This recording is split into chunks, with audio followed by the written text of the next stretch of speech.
Hello नमस्कार प्रणाम। मैं भोजपुरी गीतकार पुरुषोत्तम बिहारी, आप सभी का भाई, आप सभी का दोस्त, ओम नमः शिवाय। आप सभी का फ्रेंड, आप सभी का चहेता। अभी की लाइव में आप सभी का हम स्वागत करते हैं। और अभी मैं इसलिए लाइव हूँ, धूप भी नहीं है, बट अभी मैं इसलिए लाइव आया हूँ कि आप सभी लोगों को एक चीज़ जानकारी देनी है। वैसे मैं सारे गाने का लिंक अभी शेयर किया हूँ, लेकिन फिर भी एज ए लाइव आपको बता दूँ कि मैंने आज से 2-3 दिन पहले बताया था कि बहुत ही अच्छे अच्छे सॉन्ग्स आने वाले हैं। तो सॉन्ग्स रिलीज हो चुका है, 2 सॉन्ग आज रिलीज हुआ है।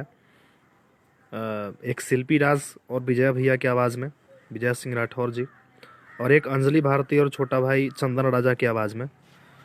शिल्पी राज और विजय सिंह राठौर भैया की आवाज़ में जो गाना रिलीज हुआ है वो राठौर एंटरटेनमेंट से रिलीज हुआ है। और अंजलि भारती और चंदन राजा की आवाज़ में जो गाना रिलीज हुआ है वो परशुराम फिल्म फैक्ट्री से यूट्यूब पे रिलीज हुआ है, चैनल पे। तो मैं आप सभी से एक विनती करूंगा, एज ए भाई या फिर दोस्त, जो भी आप मानते हैं, तो एक बार लिंक मैं दोनों गाने का ऊपर शेयर कर चुका हूँ। शिल्पी राज के सामने लिंक है और एक अंजलि भारती के सामने लिंक है। उस दोनों लिंक को आप एक बार क्लिक कीजिएगा और गाने को सुनिए और मज़ा लीजिए।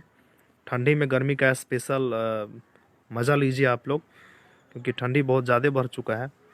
और मैं आशा करता हूँ कि आपके दोनों गाना बहुत ही अच्छे लगेंगे, क्योंकि आपका जो पसंद है, आपका जो सुनना चाहते हैं आप लोग, उसी कैटेगरी का गाना है। तो आशा है आपको बहुत ही अच्छा लगेगा, इसलिए मैं अचानक लाइव आया हूँ आज। तो आप लोग सुनिए प्लीज़ एक बार, और कैसा है गाना वहाँ पे कमेंट ज़रूर कर दीजिएगा, ताकि हम लोगों को सुझाव मिल पाए कि क्या चाहते हैं आप लोग, कैसा गाना सुनना चाहते हैं, क्या पसंद है आपका। चलिए, यही बताने के लिए हम लाइव थे, और अभी के लाइव से हम लेंगे विदा, क्योंकि कुछ गाने हमको लिखने हैं, कुछ भाइयों का कॉल आया था, तो इसके लिए अभी के लाइव से हम लेंगे विदा। लेकिन प्लीज़ लिंक ऊपर शेयर है, और लिंक ऊपर शेयर है, एक बार आप लोग लिंक को क्लिक कीजिए और गाने को सुनिए और मज़ा लीजिए। जय भोजपुरी, जय बिहार।